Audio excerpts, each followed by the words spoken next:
Hello dear listener, it is time for the VR Shiz show once again. Good times are here to roll.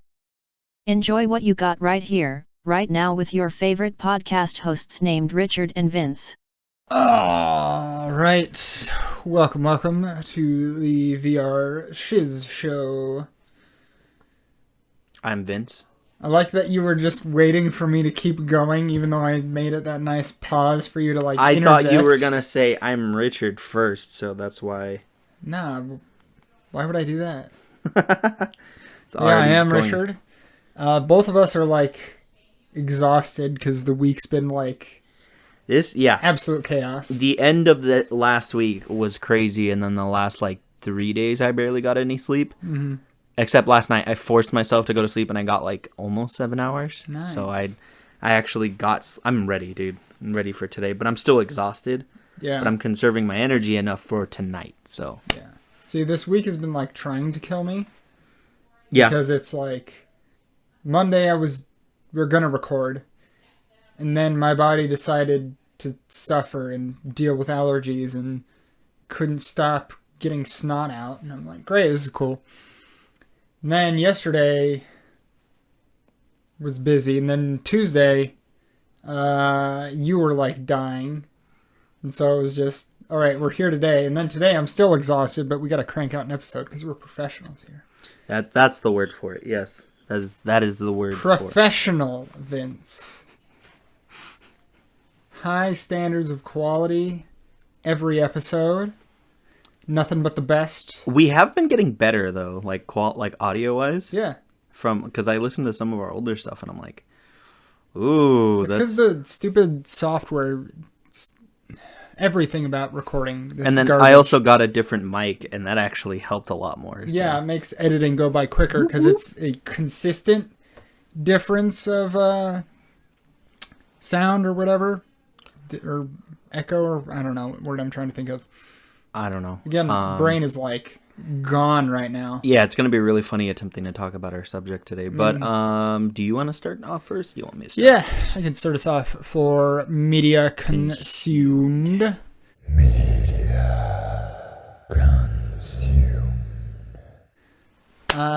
So for me, actually, I probably should have passed it off to you first, but anyway, I remember. I mean, I can go. I remember. I was like, I can go if you want me to. Because I was dealing with all the stupid computer garbage, my computer being trash and having to solve that issue. Yeah, I remember. Which it's solved. The computer's back up and running. Get that sweet 5 to 10% performance improvement that I was seeking after in the first place that caused it to break. So been messing around on the computer, playing Red Dead Online again because there's a new Outlaw Pass, so going for all the stuff there. Playing a lot of Dead Cells again because I realized, man, this game is fantastic. Yeah. Getting back into that. But then big news that I never mentioned to you is I told you about the band The Buttertones, right? Yes. So Buttertones is a surfy indie punk, post-punk, weird, good stuff.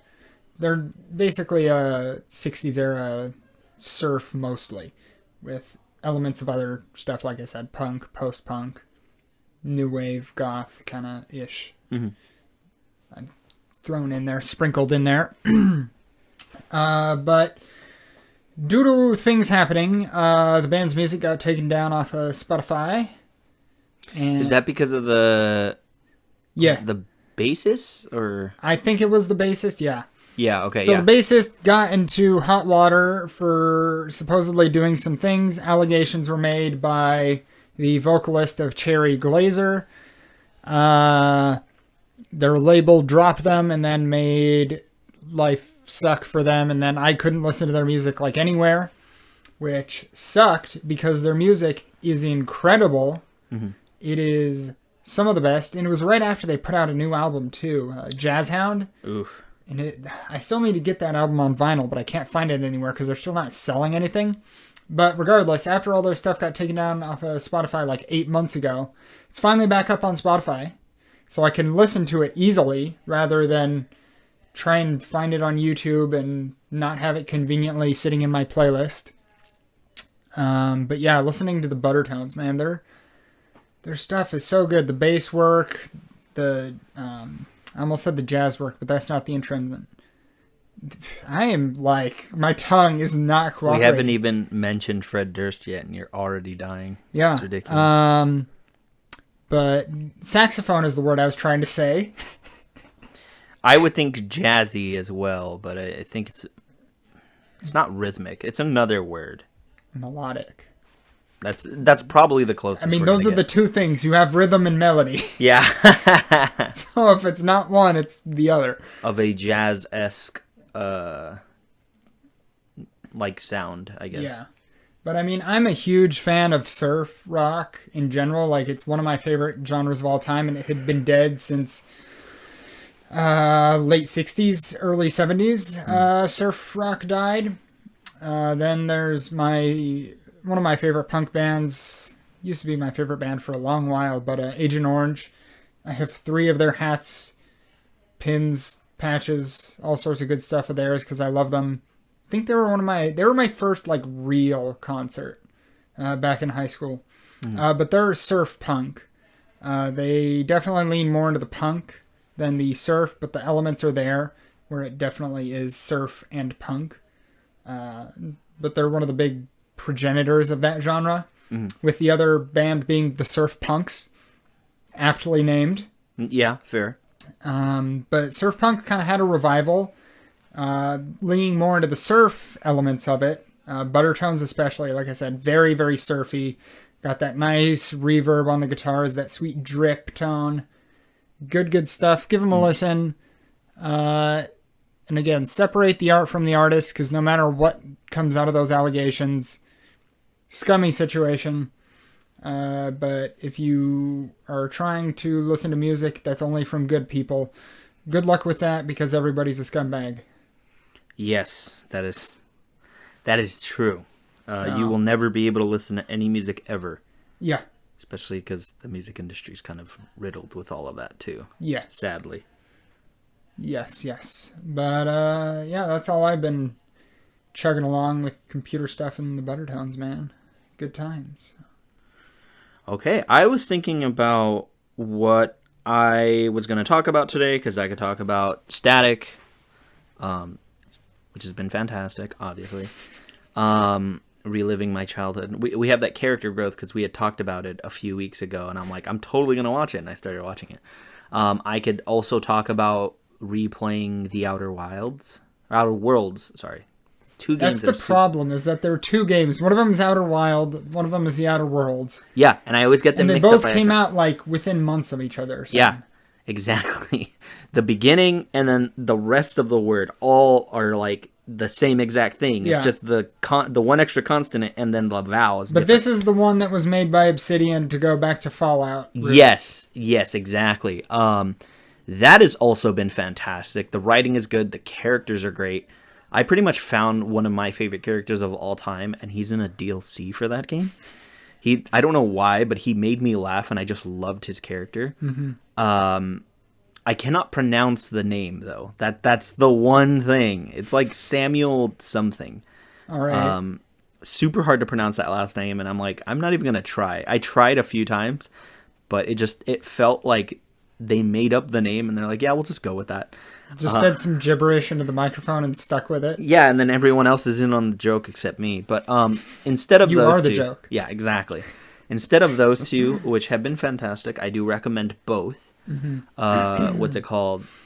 You can watch Static Shock, I think only on HBO Max, and then you can play The Outer Worlds on Game Pass for free if you have it for the Xbox, because that's how I'm playing it.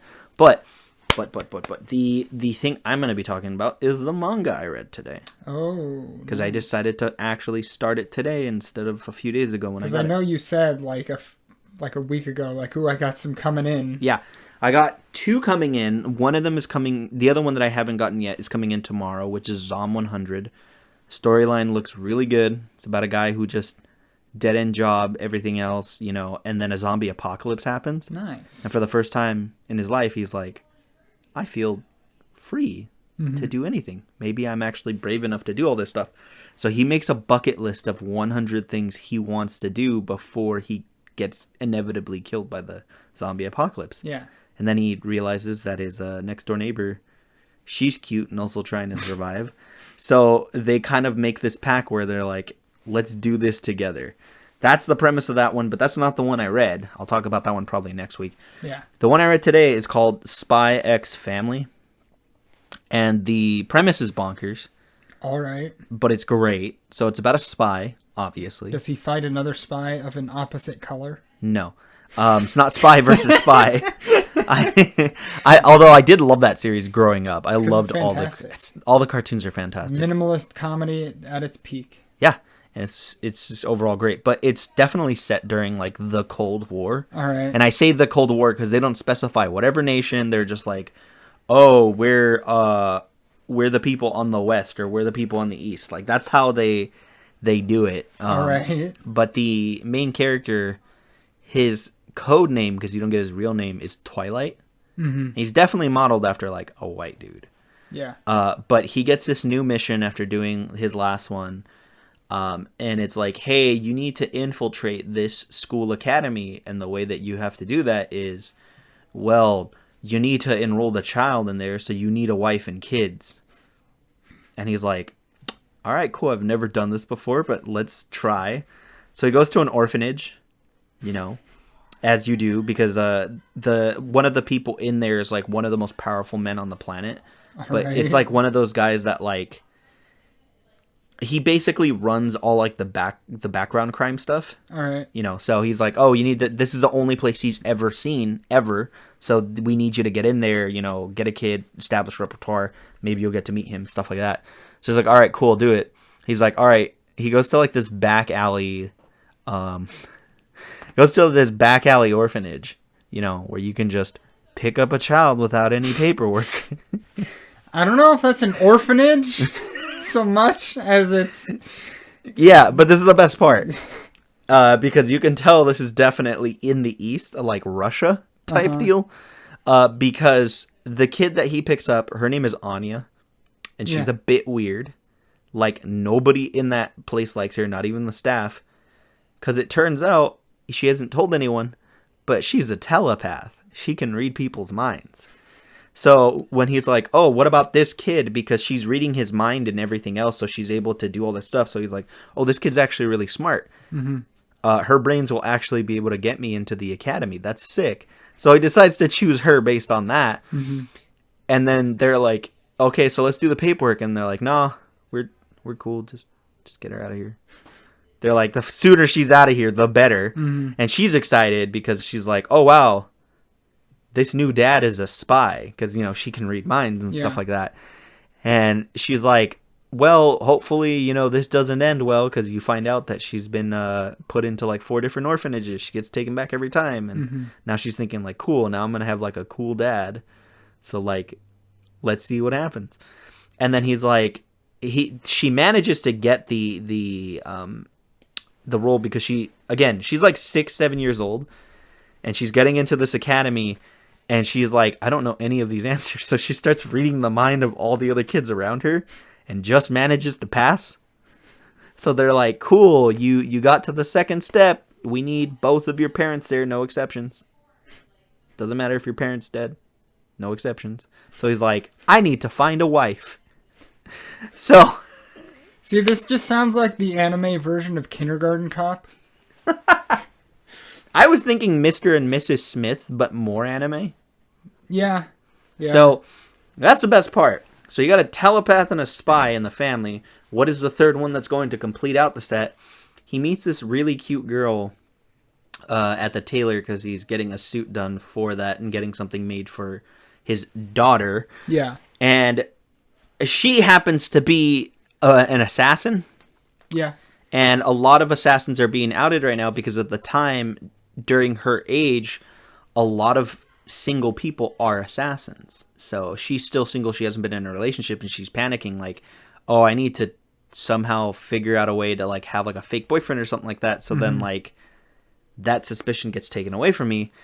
And so he's thinking like, crap, I need like a wife for this. So they start to hit it off because he's actually really sweet to her. He doesn't know she's an assassin. She doesn't know he's a spy. But they hit it off really well. She's going to a party and she's like, I need a boyfriend. She's like, hey, I hope this is not weird. Like, she finds out that, like, oh, the child's mom died, so he's a single father type deal. He's like, hey, this is not weird, but I really need, like, a pretend boyfriend for, like, you know, this party that I'm going to. And he's like, that's great on one condition. If you pretend to be my wife, because my daughter wants to get into this school, but she can't because we need, like, a mom. So, like, every single one of them has their own motives for being in this family. Yeah. But they actually, like, in the first book, they're actually, like, really cute about it. Because, like, he's a spy, so he only knows, like, the spy tactics. She's an assassin, so she was raised that way. Yeah. And then you have the telepath kind of manipulating them both. And it's just like, then they start to actually kind of become, like, you can see the vestiges of, like, oh, they're definitely going to become a real family, but also everything that all of them are is going to conflict with that. Mm-hmm. So it's really, really funny. You have, like, some really good heartfelt moments where they, like, do the actual interview for the school, and one of the interviewers is, like, a total sleazebag, and he starts saying, like, these awful things, and, like, makes fun of the kid, and the little girl starts to cry. And, like, the dude who's super professional about everything, like, he, like, destroys the table in front of them because he's of how angry he is, and he doesn't realize it. Like, it's just, to him, you know, it's like a job, but then he realizes, like, this is someone who's playing my child, and they're getting made fun of in this way that's unfair. Yeah. So he, like, goes ham without realizing it. And she almost swings at him, too, because, like, they actually care about this kid, but they all realize, like, this is a facade, but we need each other in order to survive these certain things. Mm-hmm. But again, none of them know the secrets of the other except for the telepath, because she can read both of their minds. She's the only one that knows, but she hasn't said anything. So it's pretty good. The second and third book are coming in tomorrow. I have the fourth book, but I'm not going to jump from the first to the fourth because I need that. Nah, forget context. Yeah. No, I need that context, bro. It's not like slice of life stuff where you can just read it out of context. But it's really good. It's really funny. I was like, I think I'll enjoy this. This sounds like something I would enjoy. And I ended up actually liking it more than I thought I would. Mm-hmm. So I'm really excited for the rest of the stuff that comes out. And then, you know, for Zom 100, I'm hoping I made a good investment on that because that sounds like something that's up my alley. Nice. But, yeah. Nice. Well, it's time. For the best segment. Yeah, the best segment. This one's going to be good, I promise. It's time for the life and times of one Fred Durst. Yes. Okay, so here's a good one. All right. Apparently, he had released a new album. That's what he claims. But he didn't. And he keeps What? He keeps claiming that it's out there. So, the last album that Fred Durst had was Gold Cobra, right? All right. 2011. So it's been 10 years. Yeah. So on July 2017, on an Instagram Live, Fred claimed that Stampede of the Disco Elephants, the name of the album, was already freely available on the internet. I already told you guys, the album is online, he said. I put it out 1.5 years ago. It's up to you to find it. You know the game Dig Dug? It's an awesome game from back in the 80s. Dig Dug. You're going to have to dig for it, mind. Now, clearly, the album still hasn't surfaced. So either we're all really trash at the internet, or Fred was just playing with us. But the best part is, there is a single from that album that exists, Ready to Go. All right. That comes from that album, but the rest of the album is apparently just on the internet, and nobody has heard it or seen it yet. All right, but he claims. So there's a number of things that could be possibilities here. Number one, and the option I'm leaning towards, is that Fred Durst is an insane man. Just wait, we haven't even scratched the surface. Again, of insanity. That is my number one most likely option. Fred Durst is insane and thinks he made an album that doesn't happen to exist. Yeah.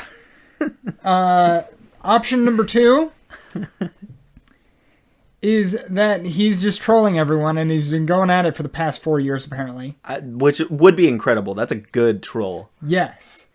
Or number 3, he is secretly Alex Hirsch, who did Gravity Falls, and has done a worldwide scavenger hunt that we're not in on to find this album.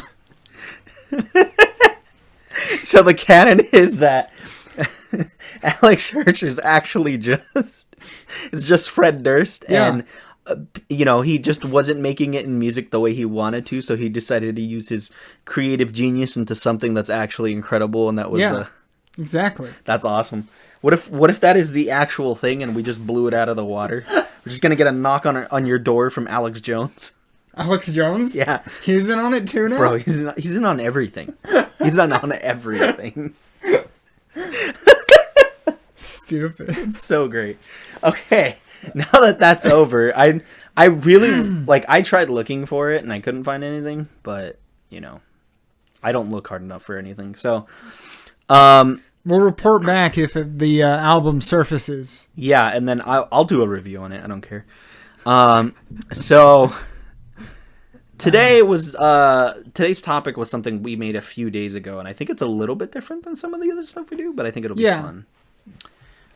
So it's the concept. This is definitely like a video game thing. We've done quite a few of those, but it's the concept of challenge runs. Yes. What are their appeals? What are our favorite ones to watch? Yeah. And have we tried any ourselves? Yeah. So, I mean, it's just challenge runs is any user added stipulation to completing a game any certain way. Yes. I think the most famous challenge run there is the Nuzlocke. I would argue speed runs. Speed runs and the Nuzlocke. Because speed runs apply to far more games and more people watch them than Nuzlocke. I would say Nuzlocke is a close second. Yeah. Just because of the widespreadness of Pokemon. Yes, and the many YouTubers who attempted it as well. Yeah, and it became... I think it started on 4chan or Reddit, right? It. 4chan. Of course. Of course where all good memes come from. Yes, the emphasis on good. Yeah. Okay, so what do you think the appeal of just challenge runs in general is? I mean, people like to challenge themselves. I mean, that is as simple as that. I mean, there's a reason why Dark Souls has the appeal that it does, is because it's notorious as hard game. I can beat it. I can overcome this. I mean, that's me in roguelites. That is just you in general when it comes to gaming. Depends on the game, but yeah. Yeah, that's fair. I started to play Sekiro, which, again, Souls-like, made by From Software. I got about 2 hours in, and I said, I'll come back to this. I heard that game is fantastic, but it's also, tough. Yeah. And I think my mentality. I just enjoy the game. Yeah. But if trying that hard for me means that I have to do that in order to enjoy the game, usually I don't like playing those games. You can call me a coward, that's fine. I don't care. Mm-hmm. Eventually I'm going to play those games. Eventually. Just like I said, it's in my Steam Play Next I'll have to, if you have category. I'll have to download it and then so I can play it. Yeah.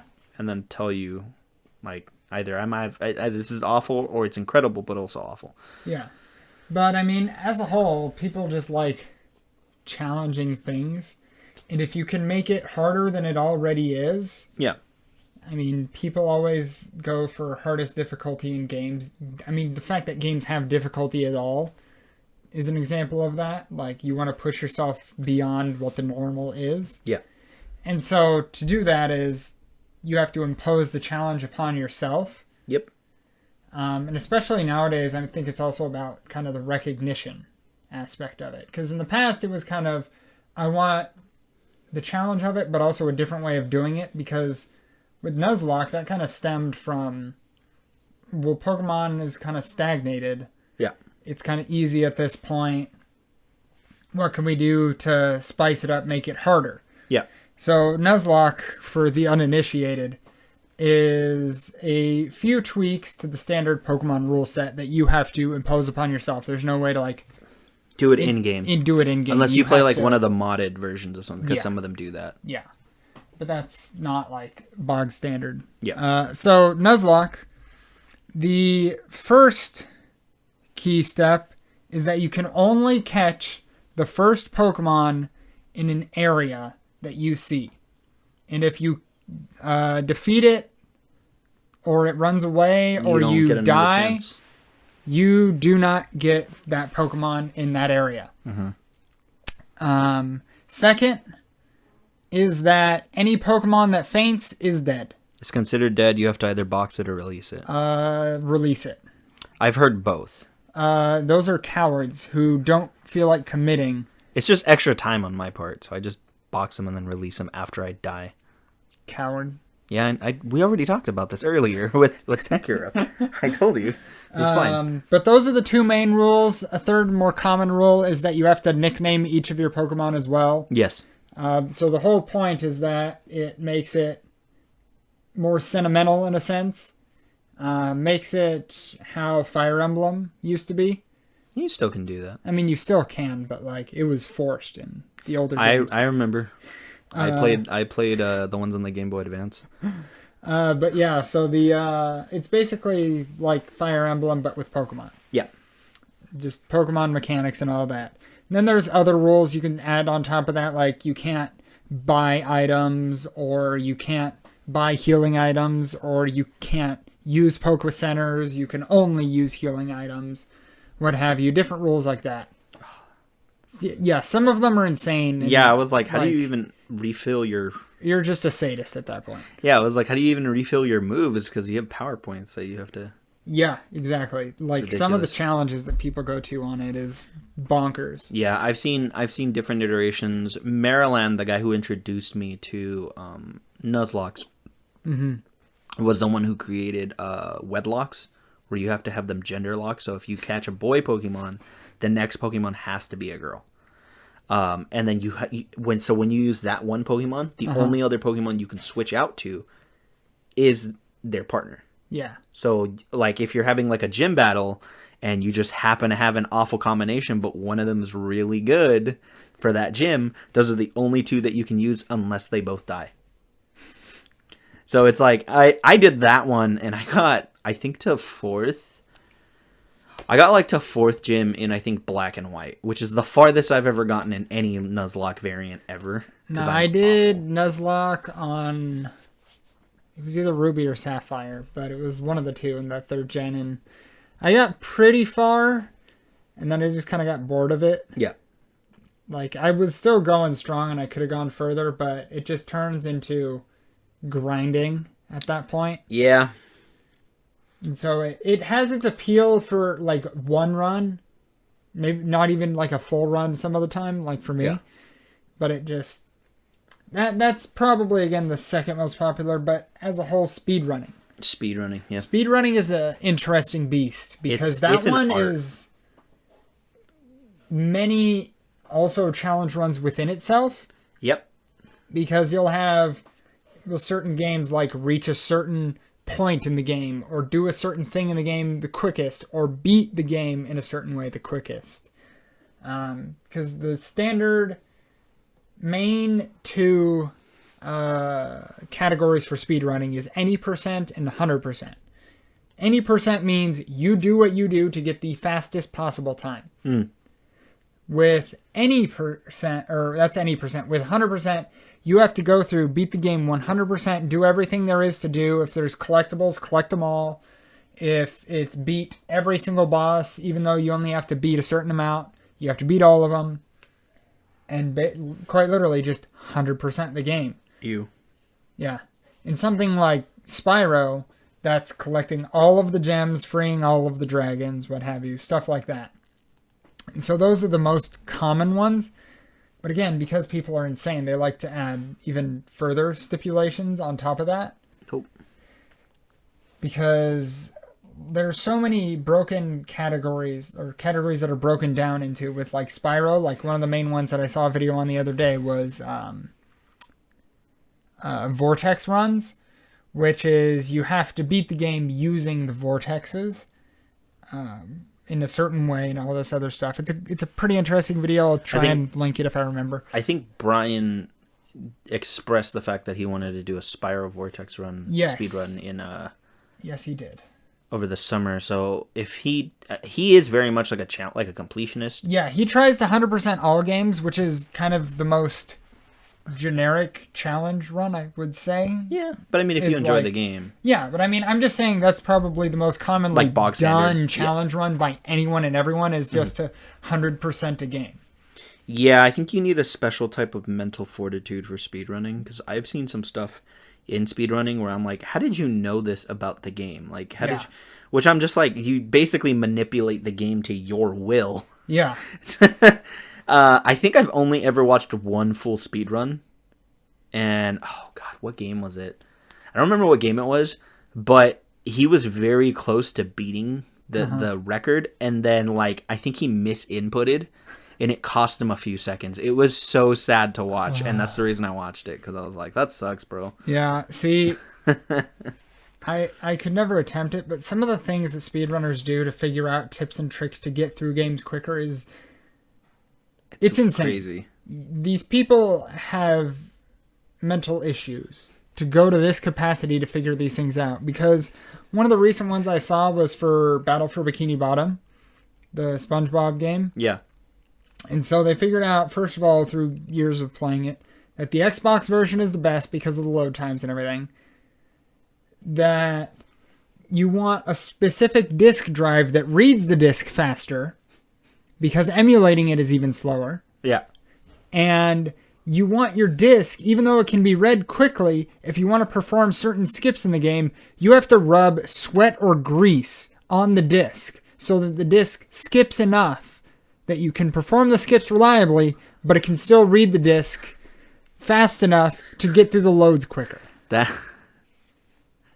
What? Yeah, baffling.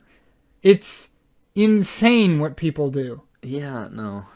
That's not for me, I'm going to be honest. Yeah, I could never do speedrunning. Like, I'm with Brian, and I'll 100% some games. Like, if it's a Mario game, most of the time I'll do 100% on them. Or with, like, the Spyro Trilogy, I'll 100% each of those games. I think you did last time we checked it, too. Yeah, I 100%ed it on Xbox and on PC. Nice. Because Spyro's very, very fun. Yeah. But going for all the achievements, I'll sometimes do that. Just, again, depends on the game. I did it with Into the Breach, which is another one that one was hard, because one of the achievements is you have to do a speedrun, basically. Complete a game of Into the Breach within a certain time limit, and Into the Breach is a slow and deliberate game. Yep. Where you want to take your time to make the proper decision, and when you're forced to just gun it, it makes you panic, and you're making the wrong move, the wrong play. It's like playing turn. Professional chess. Yeah, that's insane to me. Watching professional chess, where it's just slapping the clock back and forth, going as fast as I can. I need time, bro. I need time. I don't understand how people... I'm a slow man. People's brains are something else, man. Yeah. Something else. So, did you ever do it for Faster Than Light? No, absolutely not. Because that one doesn't have an achievement for it, so I couldn't care less about doing it faster in that game. That's fair. But I mean, Spelunky has one, and I still haven't done that achievement. Or did I? I think I committed one time where I'm just like, I'm gonna try for the original Spelunky. Let's see, did I get that? It would have been my most recent achievement, I think. No, complete the game the hard way. No, I still have it unlocked. Complete the game in under 8 minutes, no shortcuts. How do you... 8 minutes? Spelunky speedruns are psychotic on another level. Because with indie games, you don't tend to go for glitches because of how they're made. It's just not a glitch skip kind of game. So they have built-in things to do with speedruns. Yeah. For Spelunky, there's an item called the teleporter, which just teleports you around a certain way. And for the common man, it is impossible to use the teleporter. I have tried, and you almost always just teleport into a wall and kill yourself. Speedrunners, on the other hand, know how to use that tool perfectly, and you're just watching them phase right to the exit, and you're just like, how? Because I think the world record is currently like 2 minutes for Spelunky. It's insane to do that. There's also something in Spelunky. Spelunky is another fantastic one for many different types of challenge runs. Yeah. At least for the original especially. I know more about that one. I haven't gone back to Spelunky 2 in a little while. You did really like that game, and then I think you started playing Hades like right after. Yeah, I did. Because Hades is really, really good. It is fantastic. But the original Spelunky, there's a run called an eggplant run. In an eggplant run, your goal is to get an eggplant and throw it at the final boss, the secret final boss, Yama, at his face, and his face turns into an eggplant, and you can beat the game that way.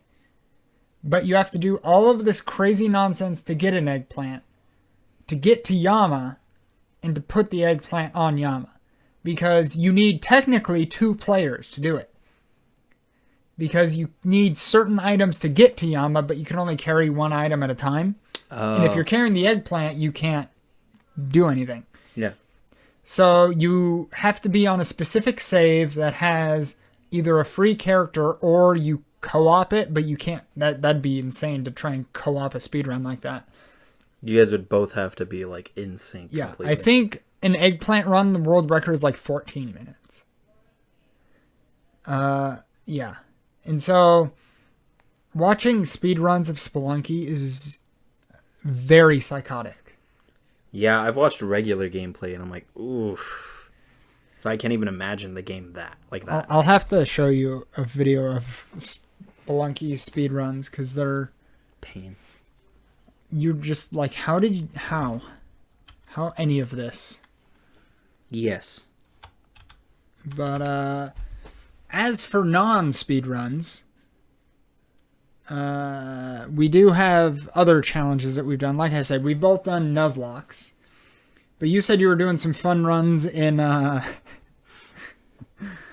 New Vegas. Yeah, actually. I'm going to do another one.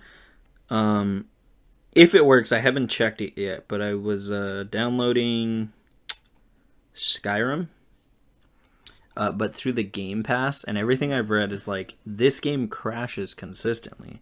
I haven't done it yet, so I'm like, all right, I'm going to wait a bit. Yeah. I think I'm going to redo that run again, but I'm doing one where you pick like a character from a media, and then you just play with the character stats and everything tailored to that specific character. To the best of your ability, obviously. Yeah. There are certain games that you're not going to be able to do that. To think and speak and talk like said character as well. Yeah. So I'm doing Kazuma Sato from Konosuba, and if you know anything about this series... I don't. I think you're going to like his character. He is very much a man who... So, he's smart.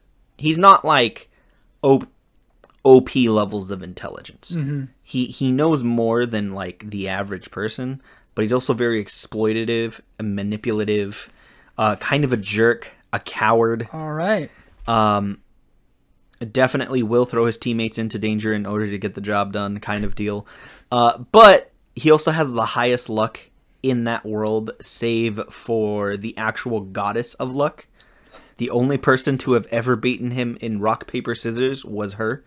All right. So, but he dies a lot in that series. Like...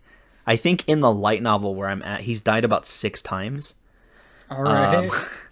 He's been partially digested, been exploded, been beaten to death by low-level monsters.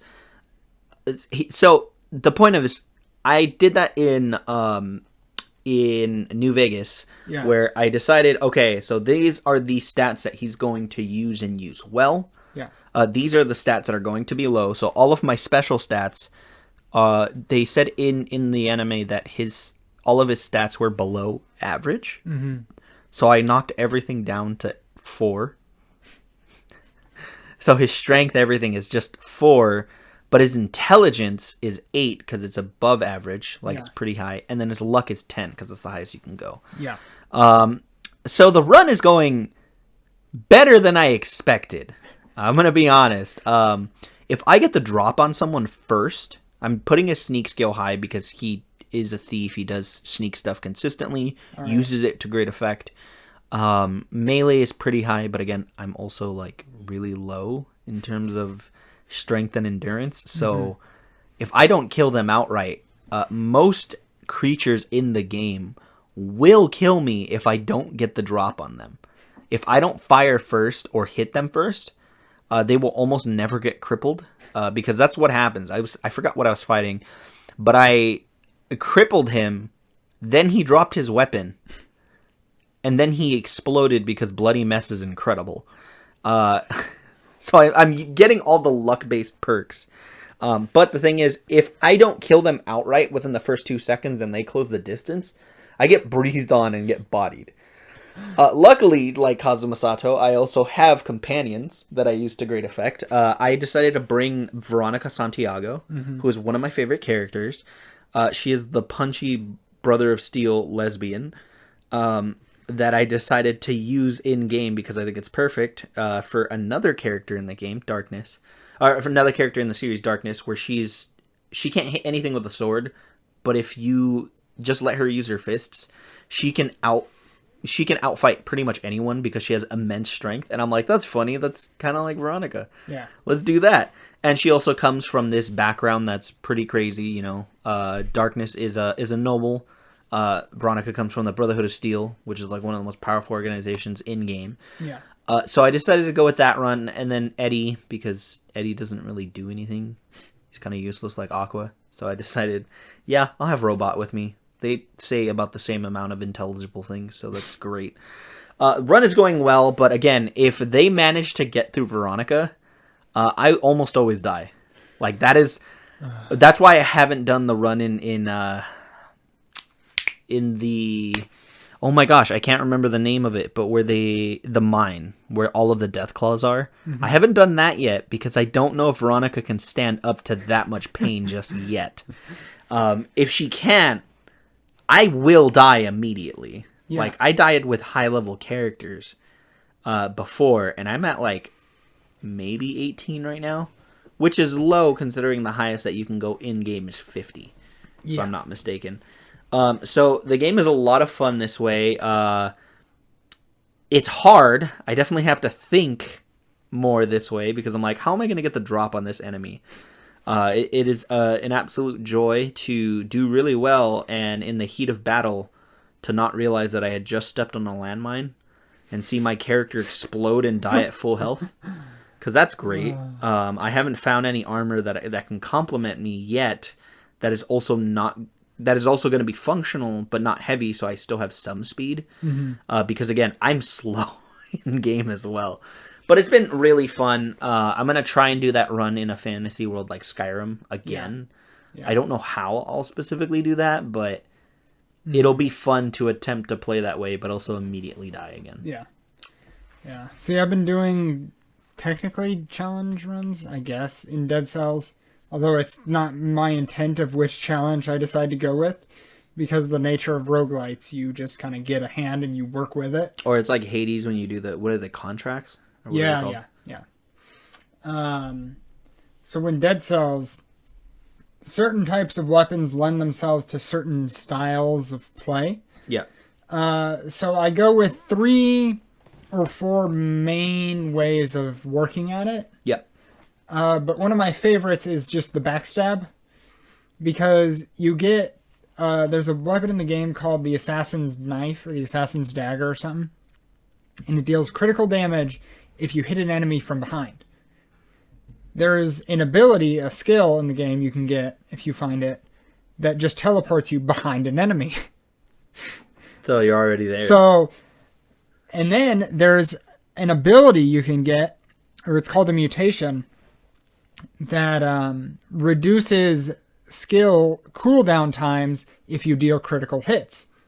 Oh, so that's just tailor-made then. Yeah, so awesome. All you have to do is get all 3 of those things, which is possible, and you're just teleporting behind enemies, constantly backstabbing, teleporting to more enemies, backstabbing, and you're just going at it that way. Yeah. It used to be incredibly broken when I used to do it on before any of the DLC for the game was released. But after the DLC was released, they patched it and made it less broken. It's still viable.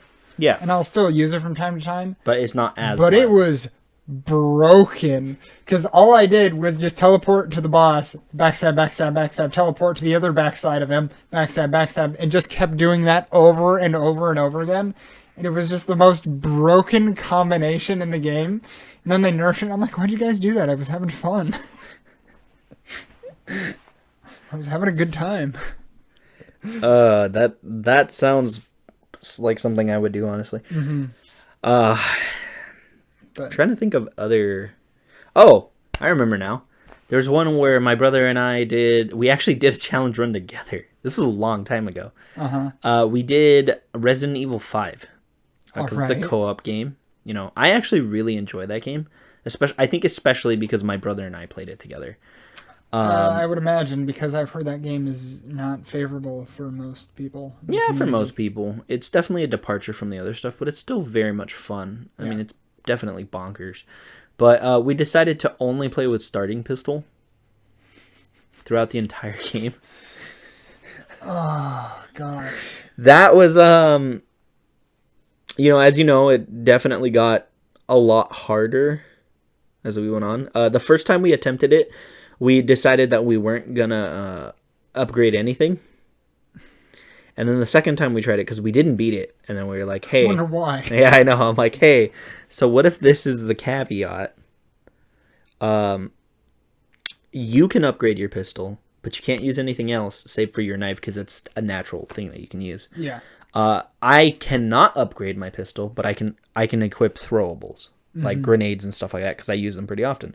So we did that, and we did so much better, because he was actually able to upgrade everything, but the caveat was I couldn't, but I could use grenades and whatnot. Yeah. So we did that to pretty good efficiency, except when, you know, I panicked and accidentally hit him with an incendiary, or just a grenade in general. Yeah, you know. Yeah, it's challenge runs are definitely fun, and I think that's one of the coolest aspects of video games is with their replayability. You can offer so many extra facets to that game that allow you to enjoy a regular game even more. Yeah. Like I said, for New Vegas, love the game tons. I'm having a lot of fun with that run. Yeah. More than I've had in a while, and I have a lot of fun with New Vegas. So it's something that I think we get to enjoy, and we also get to see people lose their minds doing certain challenge runs. Like the one I posted where Senza decided to play Doom Eternal with a power glove.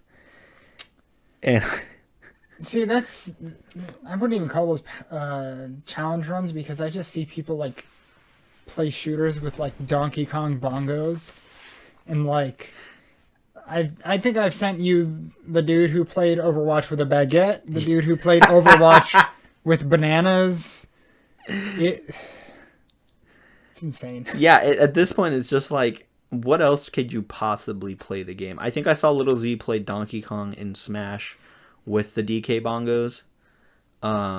There's some ridiculous ones that I've seen where like people will outfit all this stuff, and I'm like, how do you play the game like this?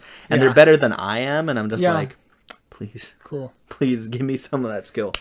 But it's one of the cool, consistently evolving aspects of video games that I think we get to see, and we get to also, like, there's some challenges where I'm like, I've never thought about that. That sounds really cool. So I'll take certain aspects of different challenges. Yeah. Theme teams are always cool, like in Pokemon and whatnot. But and I mean, like I said, with a lot of the indie games nowadays, devs, because they've been playing games their whole lives and can do whatever they want with their own game, they implement a lot of that stuff within the game. Like I said, with Spelunky, there's a lot of that built in. A lot of roguelites have that built into the game, and I've been thinking about Gungeon, Enter the Gungeon, and that has a few different runs that you can do. You can do rainbow runs in the game, which you talk to a character, and it makes mechanics work this way. And so it's awesome to see just what devs are doing to even build them into the game as like what challenges you can do. So, but I think we'll call it there because we're just shy of 50 minutes at the moment. woo! But with adding introductions and stuff, I'll probably be past 50 minutes at this moment. But yeah, thank you for joining us. I'm glad we made it through because my voice and myself am like about to crash. Yeah, I'm pretty exhausted too, honestly. I think this was low energy, but it was still great. So Yeah. a lot of fun. Anyway, we will see you hopefully next week. I think I've gotten into a more consistent editing schedule of getting things up. Yeah, do you have anything set up for tomorrow? Is that why you put up the robot? Mostly. Okay. I still have to finalize it and throw it in. But this will be weeks from now, so no one will know which episode I'm talking about. That's the best part, yeah. I don't even know what episode you're talking about. All right, everybody. We'll see you next time. See you soon.